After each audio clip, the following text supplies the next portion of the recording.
በስመ አብ ወወልድ መንፈስ ቅዱስ አሐዱ አምላክ አሜን። ውዳሴ ማርያም ዘሶኒ በዕለተ ሶይኒ ዝነበብ ዝጽለይ ናይ አዴና ቅድስት ድንግል ማርያም ምስጋና ጎይታ ነቲ ሕዙንን ጉህይን ልብን ዝኾነ አዳም ነፃ ከውፅኦን ናብቲ ናይ ቀደም ቦቱ ክምልሶን ፈተወ። ቅድስት ሆይ ለምንና ጎይታ ብስጋ ካብ ቅድስት ድንግል ብዘይ ዘርኢ ሰብኣይ ተወሊዱ አድሐነና።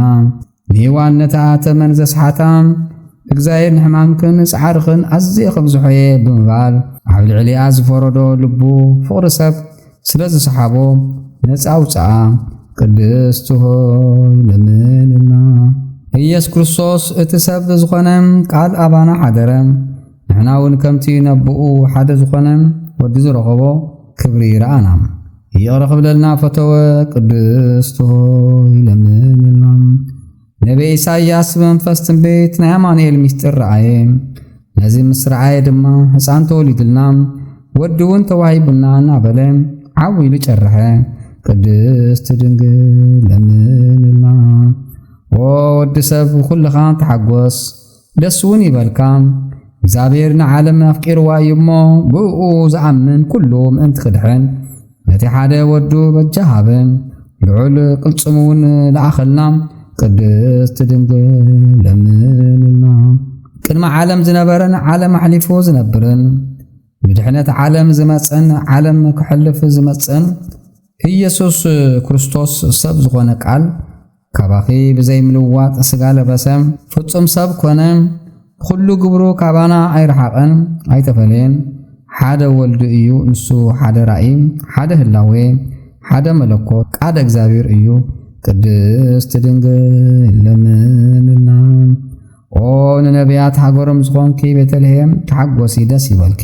ምክንያቱ እቲ ቀዳማይ ዳግማይ አዳም ዝኾነ ክርስቶስ ኣባኺ ስለ ዝተወልደ ውላዱ ከዓ ነቲ ቀዳማይ ሰብ አዳም ካብ ምድሪ ሲኦል ናብ ገነት ክምልሶ ናይ ኩነኔ ሞት ፍርዲ ክስዕር እዩ። ኦ አዳም መሬት ኢኻ እሞ ናብ መሬት ከዓ ክትምለስ ኢኻ ዝበሎ እዩ። ብዝሒ ሓጢአት ኣብ ዘሎ ጸጋ እግዚአብሔር ይበዝሕ እዩ እሞ ቅድስት ድንግል ለምንና። ነፍሳት ደቂ ሰብ ኩሎም ይተሓኰሱ ደስ ይበሎም። ንንጉሥ ክርስቶስ ከዓ ምስ መላእኽቲ ኮይኖም ዓዊሎም የመስግንዎ። እግዚአብሔር ኣብ ሰማያት ምስጋና ይኹን፣ ንደቂ ሰብ ከዓ ኣብ ምድሪ ሰላም ይኹን እናበሉ እቲ ናይ ቀደም መርገምን ምኽርን ጸላኢ ዲያብሎስ ኣፍሪሱ ናይ አዳምን ሔዋንን መጽሓፍ ዕዳ ቀዲዱ ነፃ ዝገይርዎ እዩ። ንሱ ከዓ እቲ ኣብ ሃገረ ዳዊት ዝተወለደልና መድሓኒና ኢየሱስ ክርስቶስ እዩ። ቅድስት ድንግል ለምንና። ኦ ጎይታ ኣብ ዓለም ዝንዘብሩ ንኩሎም ደቂ ሰብ ተብርህ ናይ ብሓቂ ብርሃን ምንቲ ፍቕሪ ደቂ ሰብ ናብ ዓለም መጻኻ። ኩሉ ፍጥረት ከዓ ብምምጻኻ ተሓጐሰ። ንአዳም ካብ ስሕተት ፍዳ ኣድሒንካዮ ኢኻ። ንሔዋን ካብ ጻዕረ ሞት ነፃ ጌርካያ ኢኻ። ንኹሉና እውን መንፈስ ውልድነት ይብካና ኢኻ። ስለዚ ምስ መላእኽቲኻ ኮይንና ነመስግነካ ኣሎና። ቅድስት ድንግል ለምንና። ይወድስዋ መላእኽቲ ንማርያም ኣብ ውሽጢ ሰማያዊ መጋረጃ የመስግንዋ። ሓዳስ ተዓዋ ንኣኺ ምስጋና ይግባእ እናበሉ መልአኽ ንማርያም ኣካላዊ ቃል መጺኡ ኣብ ማኅፀንኪ ክሓድር እሞ ተቐበልዮ በላም። ከመይ ኢሉ ኣብ ቤት ድኻ ሓደረ። ከም ምስኪን ካብ ሰማይ ወሪዱ ቅድስና ሓርዩ ባህርያ ባህሪ ገይሩ ተወልደ። ኣብ ሻድሻይ ወርሒ ገብርኤል መልአኽ ካብ እግዚአብሔር ኣብ ናይ ሓንቲ ሃገር ናይ ገሊላ ከተማ ናዝሬት ዝስማም ናብ ሓንቲ ድንግል ካብ ዳዊትን ዮሴፍ ዝስሙ ሰብኣይ ዝተሓፀየት ዝተለኣኸ ስም እታ ድንግል ድማ ማርያም እዩ። እቲ መልአኽ ናብኣት እዩ እግዚአብሔር ካብ ስጋኺ ስጋም ካብ ነፍስኺ ድማ ነፍሲ ወሲዱ ሰብ ኮይኑ እዩ እሞ ደስ ይበልኪ። ካብ ኣንስቲ ተፈሊኺ ብርክቲ ኢኺ በላ። እሳ ድማ ምስ ረኣየቶ ኣዝያ ሰንበደት። እዚ ከምዚ ዝበለ ሰላምታ እንታይ ኮኑ ኢላ ሰንበደት። እቲ መልአኽ ከዓ ኦ ማርያም ኣብ ቅድሚ እግዚአብሔር ሞገስ ረኺብኪ ኢኹ እሞ ኣይትፍርሒ። እነሆ ክትፀንሲ ወዲ እውን ክትወልዲ ኢኺ፣ ስሙ ከዓ ኢየሱስ ክትሰምዪ ኢኺ። ንሱ ዓብይ ክኸውን ወዲ እቲ ልዑል እውን ክበሃል እዩ። እግዚአብሔር ኣምላኽ ድማ ዙፋን ኣቦኡ ዳዊት ክህቦ እዩ። ንሱ ኣብ ህዝቢ እስራኤል ክነግስ እዩ። መንግሥቱ ከዓ መወዳእታ ይብሉም በላ።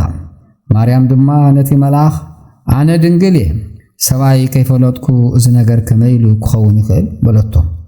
እቲ መልአኽ መሊሱ ኣባኺ መንፈስ ቅዱስ ክወርድ እዩ ሓይሊ ልዑል እውን ክጽልለኪ እዩ ስለዚ ከዓ እቲ ካባኺ ዝውለድ ቅዱስ ወዲ ኣምላኽ ክበሃል እዩ።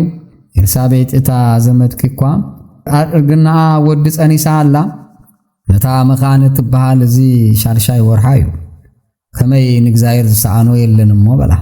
ማርያም ድማ እንሆ ኣነ ፍጽምቲ ባርያ እግዚአብሔር እየ ከምቲ ዝበልካኒ ይኹነለይ በለቶ።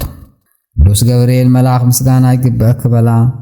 ድንግል ማርያም ምስጋና ይግብአኪ ወላዲተ አምላክ ምስጋና ይግብአኪ ማርያም ቅድስቲ ኢኽሞ ምስጋና ይግብአኪ ቅድስቲ ኢኽሞ ምስጋና ይግብአኪ ደስታ ዝመልአኪ ኢኽሞ ምስጋና ይግብአኪ ብጽዕቲ ኢኽሞ ምስጋና ይግብአኪ ብርኽቲ ኢኽሞ ምስጋና ይግብአኪ ማሕደሪት መለኮት ኢኽሞ ምስጋና ይግብአኪ ሓፍቲ መላእኽቲ ምስጋና ይግብአኪ ተሰለመት ድንኳን ኦሪት ምስጋና ይግብአኪ ኣዶ ኩሉ ህዝቢ ምስጋና ይግብአኪ ናይ ኩሉ እመቤት ማርያም ምስጋና ይግብአኪ ሰላማዊት ምስጋና ይግብአኪ እቲ ልዑል መሕደሪ ክትኮኒ ቀዲስኪ እሞ ምስጋና ይግብአኪ ብጽሩይ ወርቂ ተሰለምኪ ኢኽሞ ምስጋና ይግብአኪ ካብ ብሩር ዝተሰርሐ ክንፍር ግቢ ኢኽሞ ምስጋና